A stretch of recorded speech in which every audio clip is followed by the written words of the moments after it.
Hello বন্ধুরা, আশা করি তোমরা সবাই ভালো আছো। আজ আমি আরেকটা রেসিপি নিয়ে চলে এসেছি তোমাদের মাঝে।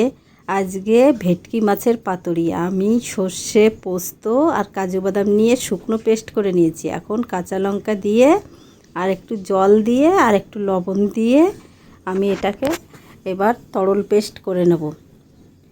পেস্টটা করার পরে দেখো আমার পেস্ট হয়ে গেছে। এখন আমি ভেটকি মাছের কাছে চলে এসেছি। ভেটকি মাছের ছালটাকে আমি ছাড়িয়ে রেখেছি।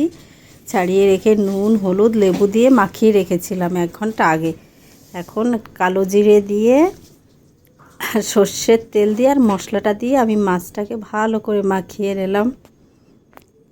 দেখো আমি আগেও সর্ষের তেল দিয়েছি, আর একটু দিলাম। আর তেলটাও বেশি দিচ্ছি না, অল্প অল্প দিয়েছি, হয়ে গেছে আমার মাখানো।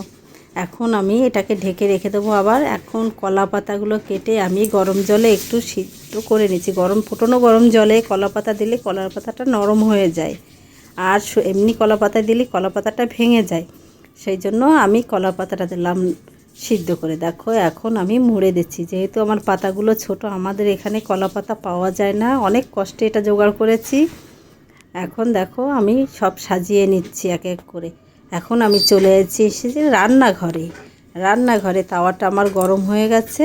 তার উপরে দিয়ে দিলাম কলার পাতা। আগে আমি সর্ষের তেল দিয়ে দিয়েছি কড়াইতে একটু, তাওয়াটায় দেওয়ার পরে এখন আমি কলার পাতাগুলো উপরে এক এক করে সাজিয়ে হালকা আঁচে ঢেকে ঢেকে আমি করবো। এই দেখো আমার হয়ে গেছে ভেটকি মাছের পাতুরি। আমার পাতাগুলো একটু পুড়ে পুড়ে গেছে, তবুও দেখো আমি নিয়ে চলে এসে মশলাটা